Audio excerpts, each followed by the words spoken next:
ہاں اچھا آئیڈیا، چلو، امان نے کہا تو وہ دونوں وہاں سے نکل کر باہر چلے گئے۔ مسٹر، تمہارا جو بھی نام ہے نا، مجھے اس سے فرق نہیں پڑتا، مجھے اپنے پیسے واپس چاہیے، ابھی اور اسی وقت، سامنے بیٹھے شخص نے غصے سے کہا۔ یہ دونوں اس وقت کلب کے ایک کمرے میں موجود تھے۔ سامنے بیٹھا انسان، جس کے صرف ہونٹ نظر آ رہے تھے، آنکھیں تک اس کی کالی کیپ سے کور تھیں، ہاتھ میں سگریٹ پکڑے ٹانگ پر ٹانگ رکھے وہ پرسرار تھا شخص جنید کو عجیب ہی لگا۔ تمہیں نہیں لگتا کہ تمہیں میرا نام معلوم کر لینا چاہیے تھا؟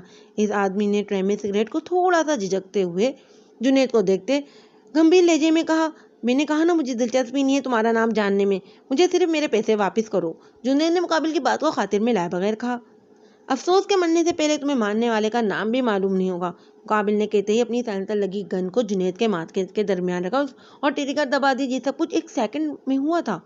جنید وہیں پیچھے صوفے پر ٹیک لگایا گر گیا، خون سے اس کا سر نکل رہا تھا، اس کے پورے جسم کو سرخ کر گیا تھا۔ مقابل نے ایک نفرت بھری نظر جنید پر ڈالی اور وہاں سے چلا گیا۔ اگلے دن جرگہ پھر سے لگا تھا، اس بار ان میں ارقم بھی موجود تھا۔ جرگے میں آمنے سامنے دونوں قبیلے کے سردار بیٹھے تھے، دارون کے ساتھ ذوحان اور شجاعت کے ساتھ صدام بیٹھا ہوا تھا۔ تو سردار دارون، کیا ہم نکاح شروع کریں؟ مولوی صاحب آ چکے ہیں اور مجھے نہیں لگتا کہ اب ہمیں مزید دیر کرنی چاہیے، شجاعت نے دارون کو دیکھتے ہوئے کہا۔ اس سے پہلے کہ دارون اجازت دیتا، ارقم اپنی جگہ سے اٹھ کھڑا ہوا۔ معاف کیجیے گا لیکن میں آپ سے ایک ضروری بات کرنا چاہتا ہوں، ارقم نے سنجیدگی سے شجاعت کو دیکھتے ہوئے کہا۔ ایک دم خاموشی چھائی تھی۔ ذوحان نے بھی نظریں اٹھا کر ارقم کو دیکھا، وہ اسے جانتا تھا اور ارقم اپنے بھائی جیسا بالکل بھی نہیں تھا، بلکہ اپنے بھائی سے بہت الگ تھا۔ وہ اب بھی ذوحان سے ملا تو اس کی نظروں میں اس کے لیے عزت ہوتی تھی۔ دونوں قبیلوں میں دشمنی ہونے کے باوجود یہ دونوں جب بھی ملتے تو اچھی طرح ملتے تھے ایک دوسرے سے۔ کوئی بھی بھائی یہ نہیں چاہے گا کہ اس کی بہن کا نکاح ایک ایسے انسان سے ہو جس کا دماغی توازن خراب ہو۔ اور عمر کا کیا کہنا، وہ سب تو آپ لوگ جانتے ہیں۔ میں اپنے قبیلے کی رسومات سے اچھی طرح واقف ہوں اور میں اپنی بہن کو ونی کی اس فضول رسم میں بالکل بھی شامل نہیں کروں گا۔ سب لوگ ارقم کی بات سن رہے تھے۔ آپ لوگ خون کے بدلے خون چاہتے ہیں یا ونی؟ تو آج آپ لوگ میری جان لے کر اپنے بیٹے کا بدلہ لے سکتے ہیں، میں تیار ہوں، لیکن میں اپنی بہن کی قربانی بالکل نہیں دوں گا۔ ارقم نے سنجیدگی سے کہا تو وہاں پر موجود سب لوگوں نے حیرانگی سے اسے دیکھا تھا، لیکن ذوحان حیران نہیں ہوتا بلکہ اسے ارقم پر فخر محسوس ہوا تھا۔ آج اس نے اپنے بھائی ہونے کا ثبوت دیا تھا جو اپنی بہن سے بے حد محبت کرتا تھا۔ ارقم، یہ کیا کہہ رہے ہو، ہوش میں تو ہو؟ زارون نے کھڑے ہوتے ہوئے غصے سے کہا۔ بیٹی کو آپ قربان کر سکتے ہیں لیکن بیٹے کو نہیں، عجیب نہیں ہے یہ سردار صاحب؟ یہاں پر میں اپنے باپ سے نہیں بلکہ قبیلے کے سردار زارون سے بات کر رہا ہوں، اور آپ کو بھی میرا خیال ہے کوئی مسئلہ نہیں ہوگا۔ ارقم نے زارون کو دیکھنے کے بعد شجاعت کو دیکھتے ہوئے پوچھا، جو خود حیران ہو گیا تھا یہ اچانک کیا ہو گیا سب کچھ۔ بھائی، میری دلہن کہاں ہے؟ نعمان نے اپنے بھائی کو دیکھتے ضدی لہجے میں پوچھا۔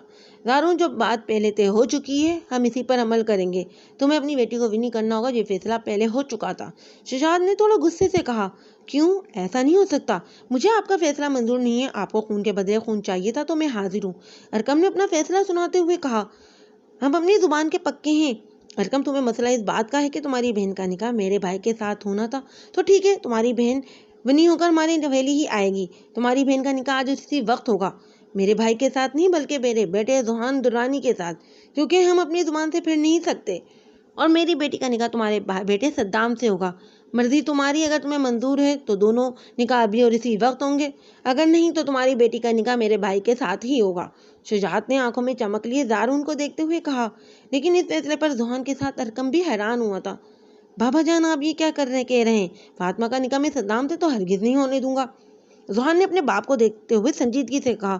امید کرتا ہوں تم اپنے باپ کے فیصلے کی عزت کرو گے اور یہاں کھڑے ہو کر میرے فیصلے کی نفی نہیں کرو گے، شجاعت نے ذوحان کو دیکھتے ہوئے کہا، جس نے ہاتھوں کو آپس میں غصے سے کنٹرول کیا تھا۔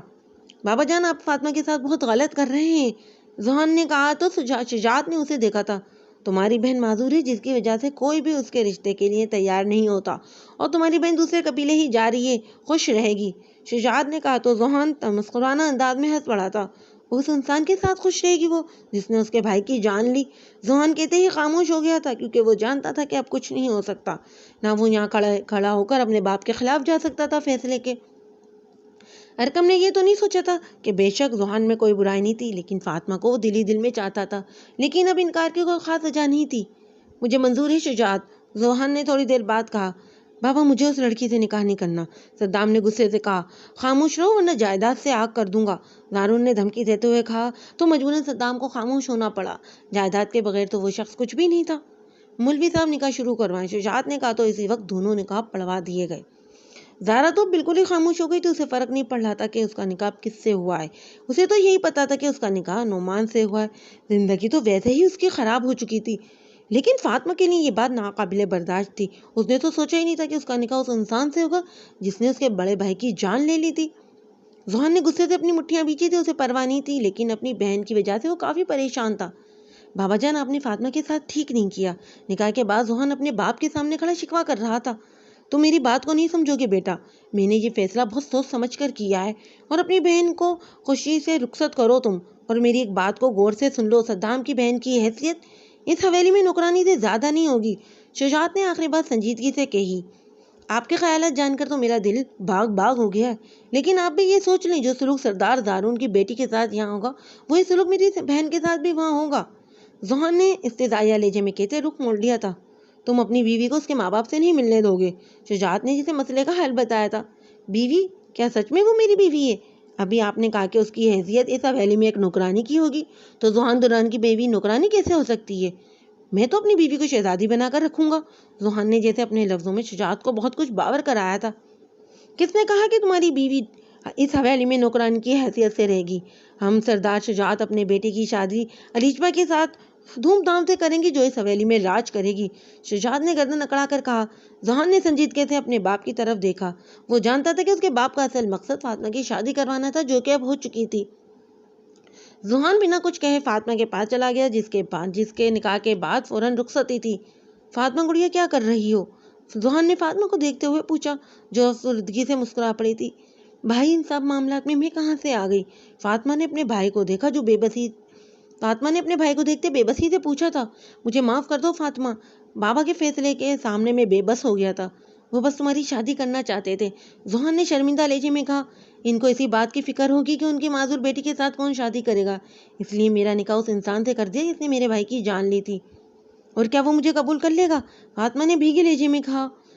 اگر اس نے تمہیں تکلیف دینے کی کوشش کی تو اس کی بہن کو اس کا خمیازہ بھگتنا پڑے گا، ذوحان نے جذباتی پن میں سرد لہجے میں کہا، جس پر فاطمہ کھوکھلی ہنسی ہنس پڑی تھی۔ آپ مرد اسی سے زیادہ کر بھی کیا سکتے ہیں، فاطمہ نے تیکھے لہجے میں کہتی وہاں سے چلی گئی تھی۔ پیچھے ذوحان نے غصے سے فاطمہ کو جاتے دیکھا تھا۔ ارقم کی بے چینی بڑھتی جا رہی تھی۔ اس نے یہ تو سوچا ہی نہیں تھا کہ فاطمہ کا نکاح صدام کے ساتھ ہو جائے گا۔ اسے ذوحان پر پورا بھروسہ تھا کہ ذوحان اس کی بہن کو خوش رکھے گا، لیکن ضروری تو نہیں کہ ہمیشہ ویسا ہی ہو جیسا انسان سوچتا ہے، اور ذوحان کے بارے میں بھی اس کی رائے بہت جلد بدلنے والی تھی۔ ارقم پھر حویلی سے نکل گیا تھا، وہ کچھ دیر اکیلا لینا چاہتا تھا، اس میں اتنی ہمت بھی نہیں تھی کہ زہرا سے بات کر سکے۔ ارقم، تم کہاں جا رہے ہو؟ عالیہ نے ارقم کو دیکھتے پوچھا، جو باہر جانے کی تیاری میں تھا۔ باہر جا رہا ہوں، ایک ضروری کام یاد آ گیا ہے، ارقم نے نظریں جھکاتے ہوئے کہا۔ تم پریشان لگ رہے ہو، عالیہ نے اپنے بیٹے کے چہرے پر پریشانی دیکھتے ہوئے پوچھا۔ امی جان، حویلی میں جو کچھ ہو رہا ہے سب لوگ پریشان ہیں، ارقم نے کہا تو عالیہ بھی خاموش ہو گئی تھی۔ مجھے زہرا کی فکر ہو رہی ہے، عالیہ نے کہا تو ارقم نے اپنی ماں کو کندھوں سے پکڑ کر ان کا رخ اپنی طرف کرتے ہوئے کہا۔ ذوحان بھائی اچھے انسان ہیں، میری بہن کو ہمیشہ خوش رکھیں گے، آپ پریشان نہ ہوں، ارقم نے کہا تو عالیہ نے بھی عصابت میں سر ہلایا۔ ارقم گہرا سانس لیتے حویلی سے نکل گیا تھا۔ فاطمہ رخصت ہو کر سردار دارون کی حویلی میں آ گئی تھی۔ صدام ابھی تک اس نے دیکھا نہیں تھا اس کو، وہ شاید کہیں باہر چلا گیا تھا۔ معاف کرنا بیٹا، سب کچھ اچانک ہوا، تیاری کا موقع ہی نہیں ملا، عالیہ بیگم نے فاطمہ کو دیکھتے ہوئے کہا۔ جس نے نظریں اٹھا کر عالیہ بیگم کو دیکھا تھا اس کی نظروں میں حیرت تھی، کیونکہ اسے امید نہیں تھی کہ یہاں پر کوئی اسے اتنے پیار سے بلائے گا۔ چلو اندر آؤ، باہر کیوں کھڑی ہو؟ پتہ نہیں یہ صدام کہاں چلا گیا ہے۔ نیلی کہاں ہو، یہاں پر آؤ، عالیہ نے اپنی ملازمہ کو آواز دیتے ہوئے کہا، جو ایک سیکنڈ سے پہلے یہاں پر جن کی طرح حاضر ہوئی تھی۔ جی جی بی بی جی، نیلی نے اپنے پراندے کو گھماتے ہوئے سر سے پاؤں تک فاطمہ کا معائنہ کرتے ہوئے کہا۔ فاطمہ کو صدام کے کمرے میں چھوڑا اور کھانا بھی کمرے میں دے دینا، بچی تھک گئی ہوگی بیٹا، اگر تمہیں کسی چیز کی ضرورت ہو تو بلا جھجک مجھے کہہ دینا، عالیہ نے محبت بھرے لہجے میں کہا تو فاطمہ نے عصابت میں سر ہلا دیا۔ چلیں بی بی جی، نیلی نے فاطمہ کو دیکھتے ہوئے کہا۔ بی بی جی، کیا میں آپ سے ایک سوال پوچھ سکتی ہوں؟ نیلی نے تھوڑا گھبراتے ہوئے اپنے ساتھ چلتی فاطمہ سے پوچھا، جس نے پوری طرح خود کو کالی چادر میں ڈھانپا ہوا تھا۔ کیا سچ میں آپ کا ایک بازو؟ میرا مطلب ہے۔ نیلی کو سمجھ میں نہیں آئی کہ کیا کہے، اس لیے خاموش ہو گئی۔ ہاں، میں ایک ہاتھ سے معذور ہوں، فاطمہ نے اس کی بات کو سمجھ کر ہلکا سا مسکرا کر کہا۔ معاف کرنا بی بی، مجھے یہ سوال پوچھنا نہیں چاہیے تھا، نیلی نے شرمندگی سے کہا۔ ارے کوئی بات نہیں، تم معافی مت مانگو، اور یہ سچ ہے مجھے برا نہیں لگا، فاطمہ کہہ کر خاموش ہو گئی۔ بی بی جی، آپ بہت اچھی ہیں، لیکن نیلی کہتے کہتے کچھ خاموش ہو گئی۔ لیکن کیا؟ فاطمہ نے رک کر پوچھا۔ وہ آپ کا کمرہ آ گیا ہے، نیلی نے طلال کو دیکھتے ہوئے بات بدلتے ہوئے کہا، جو وہاں کھڑا فاطمہ کو دیکھ کم خور زیادہ رہا تھا۔ فاطمہ نے نیلی کی نظروں کے تعاقب میں دیکھا تو وہاں طلال کھڑا تھا۔ اس کی نظروں میں کچھ ایسا ضرور تھا کہ فاطمہ نے جلدی سے نظریں جھکائی اور کمرے میں داخل ہو گئی۔ کمرہ کافی بڑا اور کشادہ تھا۔ فاطمہ وہاں بیڈ کے کونے پر جا کر بیٹھ گئی تھی اور اپنی زندگی کے بارے میں سوچنے لگی تھی کہ اب پتہ نہیں آگے کیا ہونے والا تھا۔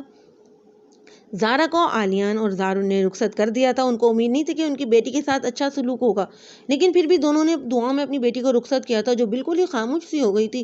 اس نے نہ اپنی ماں سے کوئی گلہ کیا، نہ باپ سے۔ عالیہ بیگم نے تو زارا کو اپنی سگی اولاد کی طرح پالا تھا۔ بے شک وہ اس کی سگی اولاد تھی، سوتیلی ماں تھی، لیکن کبھی بھی انہوں نے زارا کو اس بات کا احساس نہیں ہونے دیا تھا۔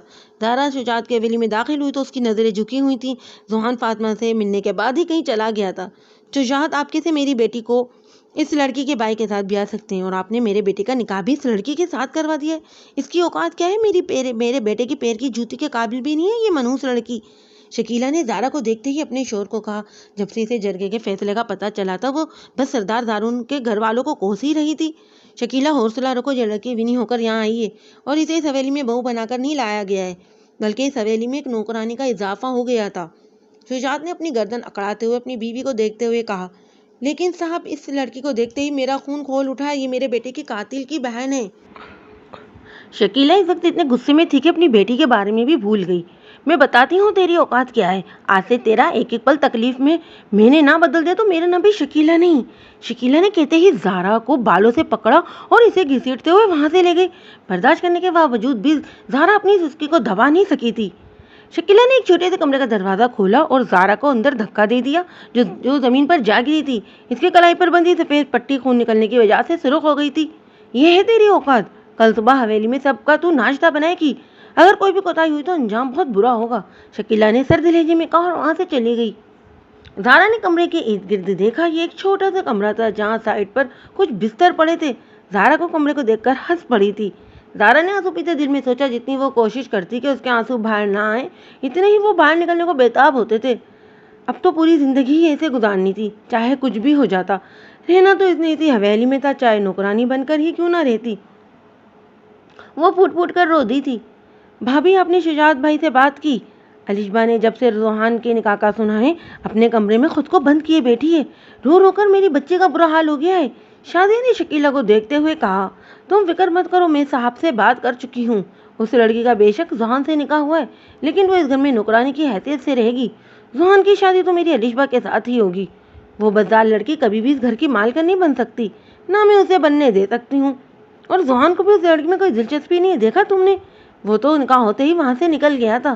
شکیلہ نے مطمئن انداز میں کہا، بھابھی وہ تو آپ کی بات ٹھیک ہے، لیکن میں نے سنا ہے کہ وہ لڑکی کافی خوبصورت ہے۔ اگر اس نے اپنی اداؤں سے ذوحان کا دل جیت لیا تو؟ شادی نے اپنا خدشہ ظاہر کیا، اس لڑکی کو میں ایسا بنا دوں گی کہ کوئی اس کی طرف دیکھنا بھی گوارا نہیں کرے گا، اور نہ مان تو وہ اس لڑکی کو ہی اپنی بیوی مان رہا ہے۔